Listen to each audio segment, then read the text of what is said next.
Hi hello నమస్తే అండి. Welcome back to Vantasala. నేను మీ విజయాని. ఈరోజు మునగాకుతోటి 2 రకాల రెసిపీస్ చూపించబోతున్నాను. ఎందుకంటే ఒక్కొక్కటి అప్పుడప్పుడు కాకుండా మీరు ఒకసారి వీడియో ఓపెన్ చేశారంటే 2 రకాలు చక్కగా చూసి ఏది కావాలంటే అది చేసేసుకోవచ్చు.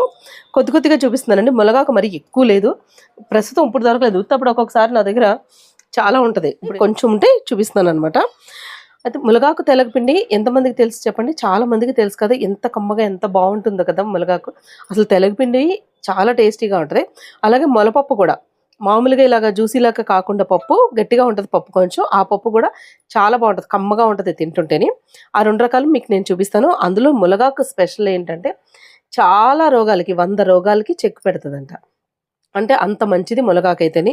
అందరూ తినాలండి, చిన్నపిల్లలకు కూడా అలవాటు చేయండి, ఓకేనా? అయితే మంచి ఇంత హెల్దీ అయిన మునగాకుతోటి పప్పు చేసుకుందాం పదండి మనం. మీరు ఇదిగోండి మునగాకు, ఇదంతా నీట్గా బాగు చేసుకోవాలి. ఒక పేపర్లో చుట్టేసేసి పెట్టారనుకోండి, ఆ వేడికి ఇలా మగ్గినట్టయి ఆకంతా రాలిపోద్ది. లేదు అనుకోండి ఒక్కొక్కటి విడదీసుకోవాలి. మా అమ్మ చెప్తే వినలేదు, అంతా ఆకంతా విడదీసి పంపించింది అనమాట, నాకు టైం లేదని చెప్పేసి. లేదంటే మీకు ఆ రబ్బల కింద తీసుకొచ్చినవే చూపించేదాన్ని. ఇదిగోండి ఇలా తీసేసుకున్నాక కాళ్ళు అవి నీకు ఏమైనా ఉంటాయి కదా, ఇవన్నీ నీట్గా తీసేసుకోవాలి ఎక్కడ లేకుండాను. తర్వాత శుభ్రంగా కడిగేసుకుని మనం వేసుకుందాం. అయితే కొంచెం ఉంది కదా, ఇందులోనే 2 రకాలు చేసి చూపిస్తాను ఈ మునగాకులో మీకు అయితేని. ఇప్పుడు కందిపప్పు అండి, ఊరి నుంచి తెచ్చిన పప్పు. అసలు ఇలా వేస్తుంటే తినేయాలనిపిస్తుంది, అంత కమ్మగా ఉందనమాట.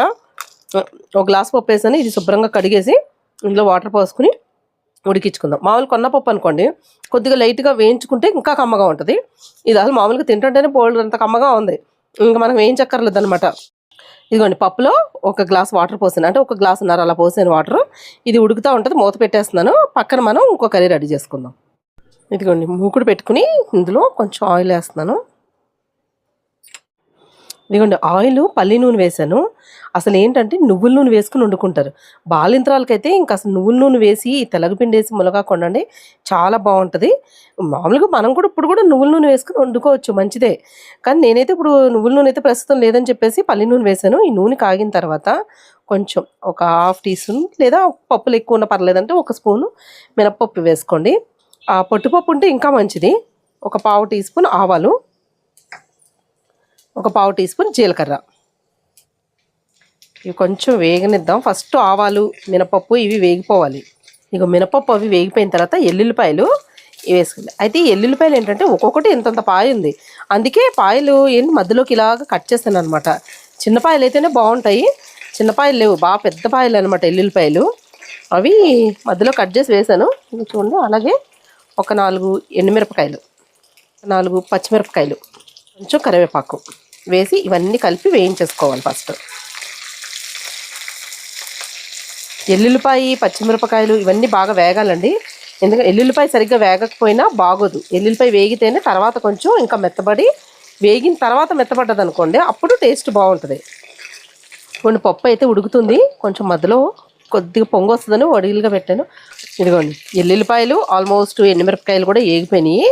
ఇవి వేగిన తర్వాత మనం ఇందులో మునగాకు ఇలాగా శుభ్రంగా ఒక 2 సార్లు కడిగేసుకుని ఇలా గట్టిగా పిండుకుని, ఆకు ఇంతే వేయాలి లేదండి, ఆకు ఎక్కువ ఉన్నా కూడా పర్లేదు, మనకి తెలగపిండి తక్కువ ఉన్నా పర్లేదు. లేదంటే ఒకళ్ళు లేదనుకోండి మునగాకు ఎక్కువ, అప్పుడు కొంచెం తక్కువ వేసుకున్నా పర్లేదు, కానీ తినడం అయితే తినాలి. ఇలా వేసేసి కలుపుకోండి. తడి ఉంటుంది కదా, చిటపట్లు ఆడిపోతూ ఉంటుంది. మునగాకు బాగా వేయించుకోవాలి. ఇదిగోండి మునగాకు చూడండి చక్కగా ఎగిపోయింది. ఇలా బాగా వేగాలి, వేగకుండా ఉన్నదనుకోండి అసలు బాగోదనమాట. కావాలంటే ఉడకబెట్టుకోవచ్చు, ఒక ఉడికిన తర్వాత కొంచెం వాటర్ పోసి ఉడికించుకుని కూడా ఇలా వేసుకోవచ్చు. కానీ నేనేంటంటే వేయించేసిన తర్వాతే ఉడికించుకుంటాను. ఓకే, ఇలా బాగా వేగిపోయిన తర్వాత ఇదిగోండి ఒక 2 గ్లాసులు వాటర్ వేస్తాను ఇందులో. ఎందుకంటే 1 గ్లాసు తెల్లగపిండి వేస్తే 2 గ్లాసులు వాటర్ పోసుకుంటాను. ఇదిగోండి ఇంకో గ్లాసు. అయితే ఇందులో అది వేయించేటప్పుడే పోపు వేగిపోయినప్పుడే కొంచెం పసుపు కూడా వేసేసుకోవాలి. నేను కొంచెం లేట్గా వేసాను అనమాట. పసుపు కారం కూడా ముందే వేసేసుకుని మరగనిస్తే బాగుంటుంది. వద్దు అనుకున్న వాళ్ళు స్కిప్ చేసేసుకోవచ్చు, ఒత్తి పచ్చిమిరపకాయలు ఎండుమిరపకాయలతోటే సరిపెట్టేసుకోవచ్చు అనమాట. నేనైతే కొంచెం కారం కూడా వేస్తాను. ఇది కొంచెం మరగాలి. ఈ వాటర్ వేసిన తర్వాత మరిగిన తర్వాత మనం తెలగపిండి వేసుకోవాలి. ఇందులో రుచికి తగ్గట్టుగా ఉప్పు వేసుకోండి. నేను ఇక్కడ ఇందులో 1 స్పూన్ వేస్తున్నాను. ఇప్పుడు వాటర్ మరుగుతుంది కదా, ఇందులో పిండి వేసుకుందాం. ఇదిగోండి తెలగపిండి మా ఊర్లో టేక్ నుంచి పట్టుకొచ్చాం, మెండపాటి దగ్గర టేక్ అనమాట, అక్కడి నుంచి పట్టుకొచ్చింది ఇది. ఇలాగా రెడీమేడ్గా పౌడర్ చేసేసి ఇస్తారనమాట వాళ్ళు. ఇది ఒక గ్లాస్ వేస్తాను. ఒకవేళ మీకు ఉడికేటప్పుడు సరిపోలేదు అని అంటే కొంచెం యాడ్ చేసుకోవచ్చు అనమాట. కొంచెం వేస్తున్నాను నేనైతేని. ఇది ఉడకాలండి, ఉడకకపోతే బాగోదు మనకి. ఇలా వేసిన తర్వాత ఏంటంటే పొడి పొడిలాడిపోద్ది అనమాట. తర్వాత మనకి ఇది చూడండి పొడి పొడిగా మనకి కోడిగుడ్డు ఉక్కర ఎలా ఉంటుంది పొరట అలా ఉంటుంది అనమాట. నేను బాగా కొంచెం డ్రై అయ్యేదాకా వేగనిద్దాం, ఎందుకంటే ఇలాగా ముద్దలా ఉంది కదా, ఇది పొడిగా అవుతుంది. అప్పటి వరకు కొంచెం వేయించుకోవాలన్నమాట, ఇలా తిరిగేసుకుంటుంది. ఇదిగోండి, ఇది మనకి వాటర్ పోసుకున్న తర్వాత దగ్గరగా అయిపోయాక వెంటనే పొడి పొడిగానే కనిపిస్తుంది, కానీ కొంచెం వేగాలి. ఎప్పటి వరకు వేగాలి? ఇదిగో చూడండి, ఇదిగో ఇక్కడ అంటుకుంటుంది చూడండి. ఇలా మనం గోకే వరకు కొంచెం వేగితే బాగుంటుంది అనమాట. ఇప్పుడు స్టవ్ ఆఫ్ చేస్తాను, సరిపోద్దండి. ఇలా కొంచెం దీనికి నూనె పడుతుందండి ఎక్కువే. బాలింత్రాలకి ఎలాగో మనకి ఏంటంటే నువ్వుల నూనె అది ఎక్కువ వేసి వండుతూ ఉంటారు కదా, అలాగా మనకు మామూలుగా అయితే కొంచెం తగ్గించుకుని వేసుకోవచ్చు. ఇది ఒక గిన్నెలోకి తీసేస్తాను. ఇప్పుడు పప్పు ఎలా ఎంతవరకు ఉడికిందో చూపిస్తాను చూడండి. ఇదిగోండి పప్పు అయితే ఉడికిపోతుంది చూడండి. మధ్యలో కొంచెం వాటర్ ఉంది, అది కూడా ఎగిరిపోవాలి. మూత తీసి పెడతాను. మూత పెట్టాను అనుకోండి ఇంకా మెత్తగా అయిపోద్ది. ఆల్రెడీ కరెక్ట్గా ఉడికింది, కొంచెం వాటర్ ఉంది కాబట్టి అది ఎగిరేసరికి కొంచెం ఎక్కువ ఉడుకుద్ది. కొంచెం వాటర్ తక్కువ పోసుంటే సరిపోతుంది, ఎందుకంటే పప్పు మంచిది కాబట్టి తొందరగా ఉడికిపోయింది అనమాట. ఇదిగో మూకుట్లో ఒక గరిటె ఆయిల్ వేసాను. ఆయిల్ కొంచెం ఉండాలన్నమాట ఇందులో అయితే. ఇదిగోండి నూనె కొంచెం కాగిన తర్వాత ఒక 1/2 టీ స్పూన్ ఆవాలు వేసుకోండి. అలాగే ఒక 1/2 టీ స్పూన్ లేదా ఒక 1/2 టీ స్పూన్ జీలకర్ర వేసుకోండి. ఉల్లిపాయలు మాత్రం ఎక్కువే ఉండాలండి ఈ మనకి మునగాకు పప్పులోను. అలాగే పచ్చిమిరపకాయలు, మనం కారం కూడా వేసుకుంటారు, నేనైతే ఉత్తి పచ్చిమిరపకాయలు వేస్తాను, కారం వేయను. కరివేపాకు, మిరపకాయలు. అయితే మీకు ఒక విషయం చెప్తాను చూడండి. ఇప్పుడు ఇందులో చల్లమిరపకాయలు వేసుకుంటే ఎండుమిరపకాయలు స్కిప్ చేసేసుకోవచ్చు, చల్లమిరపకాయలు వేసుకుంటే చాలా బాగుంటుంది. కానీ ఏమైందంటే నేను వీడియోలు చేశాను కదా, చల్లమిరపకాయల వీడియోలు ఎన్ని చేశాను, 3 వీడియోలు చేసినట్టున్నాను. చల్లమిరపకాయలు అయిపోయినాయి, సగ్గుబియ్యంతో చేసిన చల్లమిరపకాయలు ఉన్నాయి, కానీ ఇందులో బాగోవు. నార్మల్గా మనం మజ్జిగలో నానబెట్టినాయి కానీ, లేకపోతే అసలు మజ్జిగ కానీ పెరుగు కానీ ఏం అవసరం ఉండదు. అసలు ఎక్కువ రోజులు ఎండబెట్టిన అవసరం లేదు, కేవలం 2 రోజులు ఎండబెట్టుకుని చల్లమిరపకాయ అనమాట. ఇది ఒకటే మిగిలింది డబ్బాలన్నీ చూస్తేనే. ఇది కూడా అదృష్టం కొలిది దొరికినట్టుంది మీకు చూపించడం కోసం.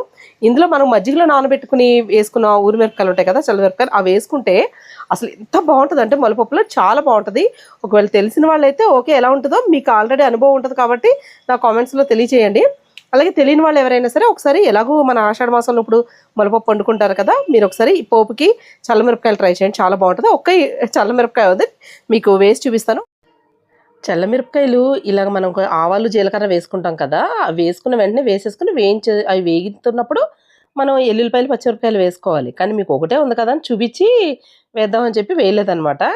ఇగో చూడండి, మనకి చల్లమిరపకాయలు మనకు మజ్జిగలో నానబెట్టిన ఎలా అయితే వేగుతాయో అలాగే వేగుతాయి, టేస్ట్ కూడా బాగుంటుంది. ఒకసారి ట్రై చేయండి. ఎవరికైనా వీలు ఉండదు, ఎక్కువ రోజులు మనం చల్లమిరపకాయలు మజ్జిగలో వేసి తీసి ఎండబెట్టాలంటే కష్టం కదా, అలాంటి వాళ్ళు ఇన్స్టెంట్గా తొందరగా చేసుకోవాలి, పనులకు అది వెళ్తారు అనుకున్న వాళ్ళు ఇలా చేసుకోవచ్చు అనమాట. నేను వీడియో లింక్ అయితే మీకు డిస్క్రిప్షన్లో ఇస్తాను, చూడండి. ఇదిగోండి ఇవైతే వేగిపోయినాయి. ఇందులో మనం ఆకు వేసేసుకుందాం.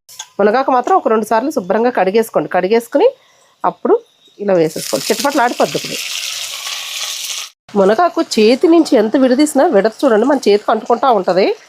ఆకు వేస్తాం కదా, ఆల్మోస్ట్ వేగిపోతుంది చూడండి. మీతో మాట్లాడుతూ వేయించేసాను. ఆల్మోస్ట్ మునగాకు ఇలా బాగా వేగిపోయిన తర్వాత ఇందులో కొంచెం ఉప్పు వేసుకుందాం. మీ రుచికి తగ్గట్టుగా వేసుకోండి, నేనైతే 1 స్పూన్ వేస్తాను. ఆకుతో పాటు పప్పు కూడా ఉంటుంది కదా, అందుకనే పప్పులోకి కూడా సరిపోయేట్టుగా వేసేస్తున్నాను అనమాట. అలాగే కొంచెం పసుపు, ఇదిగోండి పసుపు ఉప్పు అసలు నేను పప్పులో ఏం వేయలేదండి, ఇందులోనే వేస్తున్నాను. కొంతమంది ఏంటంటే పప్పు లాస్ట్లో సగం ఉడికిన తర్వాత ఈ ఆకుని వేసేస్తారు, దగ్గరగా ఉడికిన తర్వాత పోపు వేసుకుంటారు అనమాట. నేనేం చేస్తానంటే అలా ఉడికిన దానికన్నా ఇలాగ మనం వేయించుకుని వేసుకుంటే నాకు టేస్ట్ ఎక్కువగా అనిపిస్తుంది అనమాట, బాగుంటుంది, అసలు పచ్చివాసన లేకుండా ఉంటుంది అనమాట. ఇంకా ఇలాగ అన్నీ వేసుకున్నాక ఇప్పుడు పప్పు ఇందులో వేసేసుకుందాం. ఉడికిన పప్పు ఇందులో వేసేసుకుని కలిపేసుకోవాలి. ఇంకా కొంచెం పలుగ్గా ఉండాలి, కొద్దిగా మెత్తగా అయింది నాకు తెలిసి. ఇదిగోండి, మనం పొడిగా వండుకోవాలనుకున్నప్పుడు ఇలా కొంచెం మెత్తగా వద్దండి. లేదనుకోండి మనం ఉడకాలి మెత్తగా ఉడకాలి అనుకున్నప్పుడు అసలు తొందరగా ఉడకదు పప్పు. అందులో నీ పప్పు గురించి తెలుసు కదా నాకు, మెత్తగా ఉడికిపోద్దని. ఆయన చూడండి జాగ్రత్తగా చేసుకోలేదు. పొడి పొడిగా ఉంటేనే బాగుంటుంది యాక్చువల్లీ. చూడండి మీరు మాత్రం ఇలా మెత్తగా చేసుకోకండి, పప్పు మంచిదైనా కష్టమే సుమా. ఇలాగే 3 నుంచి ఒక 4 నిమిషాలు కలుపుకోవాలన్నమాట. ఎందుకంటే మనం డైరెక్ట్‌గా ఇలా కలిసిపోయింది కదా అని చెప్పేసి స్టవ్ ఆఫ్ చేస్తామనుకోండి, పప్పు ఇప్పుడు పచ్చివాసన కింద ఉంటదనమాట. తింటుంటే ఆ టేస్ట్ రాదు. అందుకే ఒక 4 నిమిషాలైనా సరే కలుపుకుంటూ వేయించుకోండి. చాలా బావుంటది టేస్ట్ అయితేని. ఇప్పుడు కొంచెం చల్లారిన తర్వాత పొడి పొడిలాడుతా ఉంటదనమాట. ఇప్పుడైతే స్టవ్ ఆఫ్ చేసేస్తున్నానండి. కానీ ఈ పప్పు టేస్ట్ అయితే బావుంటది. నేను రైస్‌లో వడ్డించుకొని మీకు చూపిస్తాను. ఇలాగా వేడి వేడి అన్నం అయితే నాకు భలే ఇష్టం. మీకు కూడా ఇలా వేడిగా తినడమే ఇష్టమా చెప్పండి? ఇందులో మాత్రం కొంచెం పల్లి నూనె గానీ, లేదంటే వేరుశనగ నూనె. ఇందులో పల్లి నూనె గానీ, లేదంటే నువ్వుల నూనె గానీ వేసుకోండి. మర్చిపోయి పల్లి అనేస్తున్నాననమాట. కానీ భలే కమ్మగా ఉంటదండి. నూనె వేసుకుంటేనే మరి టేస్ట్‌గా ఉంటది. మీకు నెయ్యి ఇష్టం అంటే అలా నెయ్యి కూడా వేసుకోవచ్చు. ఇదిగోండి ఇక్కడ ఇగో చల్లమిరపకాయలు వేయించుకున్నాం కదా! అవి పప్పులో వేసేసరికి మెత్తగా అవుతాయన్నమాట కొంచెం. కానీ కొంచెం వేసుకొని తినండి. అసలు ఒకసారి ట్రై చేయండి చల్లమిరపకాయలు అలా వేసుకొని. చాలా టేస్టీగా ఉంటాయి. భలే కమ్మగా ఉందండి. మన ఊరి మిరపకాయ ఉండకుండా ఒక మిరపకాయ దొరికింది. చూడండి మళ్ళీ ఇందులో కూడా కొంచెం నూనె వేసుకుంటున్నాను. ఓకే. ఇందులో మాత్రం ఇలా నూనె వేసుకొని తినకపోతే అసలు తిన్నట్టు అనిపించదనమాట. ఏమో బాల్యంత్రాలప్పుడు అలవాటైపోయాయో మరి ఏంటో నాకు తెలీదు గానీ, ఇలా వేసుకొని తింటేనే బావుంటది. మీకెవరికైనా ఇలాగే అలవాటైతే గనక కామెంట్ బాక్స్‌లో కామెంట్ చేయండి. భలే కమ్మగా ఉందండి. ఎంత మంచి టేస్ట్ అంటే సూపర్ టేస్ట్. ఈ వీడియో పైన మీ అభిప్రాయాన్ని తెలియచేయండి. మునగాకు పప్పు, అలాగే తెలగపిండి మునగాకు ఎలా ఉందో అన్నది కామెంట్‌లో అయితే తెలియచేయండి. తప్పకుండా మర్చిపోకండి. ఓకేనా? మరి మా వీడియో నచ్చినట్లయితే మా ఛానల్ సబ్స్క్రైబ్ చేసుకోండి. సబ్స్క్రైబ్ చేసుకొని బెల్ ఐకాన్ క్లిక్ చేసి ఆల్ అనే ఆప్షన్ ఉంటుంది. అది కూడా క్లిక్ చేశారంటే మా వీడియోస్ అన్నీ నోటిఫికేషన్ వస్తాయి. మరి ఇంకెందుకు ఆలస్యం మళ్ళీ వచ్చే వీడియోలో ఒక మంచి రెసిపీతో పాటు మళ్ళీ కలుసుకుందామండి. బాయ్ అంతవరకు.